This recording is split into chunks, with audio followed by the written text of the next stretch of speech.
Hello అండి, అందరికీ నమస్కారం. ఈరోజు మనం మార్గశిర గురువారం రోజు అమ్మవారికి పూజ ఎలా చేసుకోవాలో కొన్ని విషయాలు చూద్దాం. మార్గశిర మాసంలో ప్రతి గురువారం కూడా లక్ష్మీదేవి లేదా గురు వ్రతాన్ని నిర్వహిస్తారు. అలాగే ఈరోజు లక్ష్మీదేవిని పూజించడం వల్ల అష్టైశ్వర్యాలు కలుగుతాయని నమ్మకం. మార్గశిర మాసంలో ప్రతి గురువారం కూడా అమ్మవారి పూజ చేసుకోవడం చాలా మంచిది. లక్ష్మీదేవి పూజ ఎంతవరకు సాధ్యమైతే అంతవరకు పూజ చేసుకోవడం చాలా మంచిది. సాయంత్రం పూట అమ్మవారికి పూజ చేసుకుంటే ఇంకా మంచిది. మార్గశిర గురువారం రోజు సాయంత్రం పూట ఈ పూజ అనేది చేసుకుంటారు, లేదా ఉదయాన్నే కూడా చేసుకుంటారు. ఎవరి వీలుని బట్టి వాళ్ళు ఈ పూజ అనేది చేసుకోవచ్చు. వ్రతంలాగా మనం ఇప్పుడు అమ్మవారికి వరలక్ష్మి వ్రతం ఎలా చేసుకుంటామో అలాగే ఉంటుంది పూజ. ఈ పూజ బుక్ అనేది ఉంటుంది. బుక్ చూస్తూ మనం బుక్లో చదువుకుంటూ చక్కగా దాని ప్రకారంగా పూజ చేసుకోవచ్చు. అలా మనము 4 గురువారాలు చేసుకుంటే చాలా చాలా మంచిది అని చెప్తారు. మార్గశిర మాసంలోని ప్రతి గురువారం లక్ష్మీ పూజ లేదా గురు వ్రతాన్ని కూడా నిర్వహిస్తారు కదా. ఈరోజు లక్ష్మీదేవిని పూజించడం వల్ల అష్టైశ్వర్యాలు కలుగుతాయి. మార్గశిర మాసంలో వచ్చే గురువారానికి అంత ప్రత్యేకత ఉందన్నమాట. ఇక మనకి మాసాలలో చూస్తే శ్రావణ మాసంలో శివుడు, కార్తీక మాసంలో విష్ణువు, అలాగే మార్గశిర మాసంలో శ్రీకృష్ణుడికి పూజిస్తారు. శ్రీకృష్ణుడు భగవద్గీతలో మార్గశిర మాసాన్ని తన సొంత రూపంగా వర్ణించాడు. శ్రీకృష్ణుడు విష్ణువు అవతారం కాబట్టి లక్ష్మి లేకుండా హరి అసంపూర్ణుడు కాబట్టి ఈ కోణంలో మార్గశిర మాసం విష్ణువు మరియు లక్ష్మీదేవి పూజలకు చాలా పవిత్రమైనదిగా చెప్తారు. ముఖ్యంగా బృహస్పతి విష్ణువు యొక్క రోజు కాబట్టి ఈ మాసం గురువారానికి చాలా విశేషమైన ప్రాముఖ్యత అనేది ఉంది.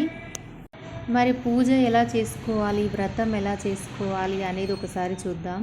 పూజ చేయడానికి ముందుగా మనం ఒక ప్లేస్ అనేది మంచిగా శుభ్రం చేసుకోవాలి, పూజ గది.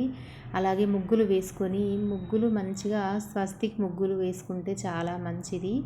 ఆ విగ్రహాన్ని ఆ స్వస్తిక్ ముగ్గు పైన చక్కగా పెట్టుకొని, పీట కానీ ఏదైనా పీట వేసుకొని ముగ్గు వేసి దానిపైన క్లాత్ వేసి మంచిగా అమ్మవారి విగ్రహాన్ని ఫోటో అలా పెట్టుకొని కొబ్బరికాయ కలశం కూడా పెట్టుకోవచ్చు. అలా పెట్టుకున్న తర్వాత అమ్మవారి స్తోత్రాన్ని పఠిస్తూ అమ్మవారిని పూజించాలి. దీపధూప నైవేద్యాలు సమర్పించి కొబ్బరికాయ, స్వీట్స్ అలాంటి మొదలైనవన్నీ కూడా పెట్టవచ్చు. అలాగే సాయంత్రం ఆ కలశాన్ని మరియు లక్ష్మీకి మళ్ళీ పూజ చేసి ఉపవాసం విరమించాలన్నమాట. ఉదయం పూజ చేసుకుంటాం కదా, అప్పుడు సాయంత్రం పూట మనం కలశానికి మరియు లక్ష్మీ అమ్మవారి ఫోటోకి ఇలా పూజ చేసుకొని అప్పుడు ఫాస్టింగ్ ఉంటాం కదా, అప్పుడు ఉపవాసం వదలాలి అని చెప్తున్నారు. ఇలా ఒక 5 మందికి కూడా మనం తాంబూలాన్ని ఇవ్వచ్చు. ఆ రోజు పూజ అయిపోయిన తర్వాత వరలక్ష్మి అమ్మ పూజ ఎలా అయితే చేసుకుంటామో సేమ్ అదే విధంగా అండి ఈ పూజ కూడా బుక్ ఉంటుందన్నమాట. బుక్కులో చూసి మనం చక్కగా స్తోత్రాలు, పూజా విధానం అంతా కూడా మనం చేసుకోవచ్చు అన్నమాట. ఇక గురువారం పూజ చేసుకుంటాం కదా, మరి ఉపవాసం చేయలేని వాళ్ళు ఎలా అంటే ఇంకా సత్యనారాయణ కథ లేదా గురువార వ్రత కథ చదవాలి. ఇది జీవితంలో చాలా చాలా ఆనందాన్ని ఇస్తుందండి. అలాగే మార్గశిర మాసంలో గురువారం నాడు లక్ష్మీనారాయణ విగ్రహాలను కలిపి ఉంచండి. పక్కపక్కన ఫోటోలు కానీ వెంకటేశ్వర స్వామి, లక్ష్మీదేవిని ఇలా పక్కపక్కన ఉంచండి ఫొటోస్. అలాగే బెల్లం నైవేద్యంగా పెట్టండి.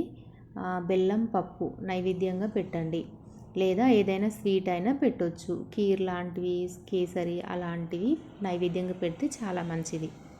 అలాగే ఈరోజు దానానికి కూడా చాలా ప్రాముఖ్యత ఉంది అండి. ఈరోజు మనం టెంపుల్స్లో మనం గోధుమలు మరియు బెల్లం దానం చేయడం వల్ల మంచి శుభప్రదంగా భావిస్తారు. ఇది అన్ని గృహ సమస్యలను పరిష్కరిస్తుందని నమ్ముతారండి. శ్రీహరికి గురువారం రోజు రోటీలో బెల్లం, శనగలు మరియు పసుపును అలాగే ఆవుకి సమర్పించడం వల్ల మంచి మంచి ఫలితాలు పొందొచ్చు అని చెప్తారు. హరి అనుగ్రహాన్ని పొందొచ్చు అని చెప్తారు. పూజ రూపంగా మనం ఆవుకి తిలకంగా కూడా పెట్టొచ్చు అన్నమాట. ఏదైనా శుభకార్యాలు చేయాలి అని అనుకునే వాళ్ళు మార్గశిర మాసంలో గురువారం రోజు చేయడానికి ప్రయత్నిస్తే చాలా మంచిది, ఉత్తమమైన రోజుగా చెప్తున్నారు. దీంతో ఇంట్లో శుభకార్యాలు మళ్ళీ మళ్ళీ చేసుకోవచ్చు అలా అని చెప్తున్నారు. ఇలా మనం అమ్మవారిని మార్గశిర మాసంలో ప్రత్యేకంగా గురువారం రోజు చక్కగా అమ్మవారికి పూజ చేసుకొని అమ్మవారి అనుగ్రహం అందరూ పొందాలని మనస్ఫూర్తిగా కోరుకుంటూ, ఈ వీడియో మీకు నచ్చితే తప్పకుండా లైక్ చేయండి. అలాగే ఛానల్ని సబ్స్క్రైబ్ చేసి మరిన్ని మంచి మంచి వీడియోస్ కోసం బెల్ ఐకాన్ కూడా యాక్టివేట్ చేసుకోండి. Thanks for watching.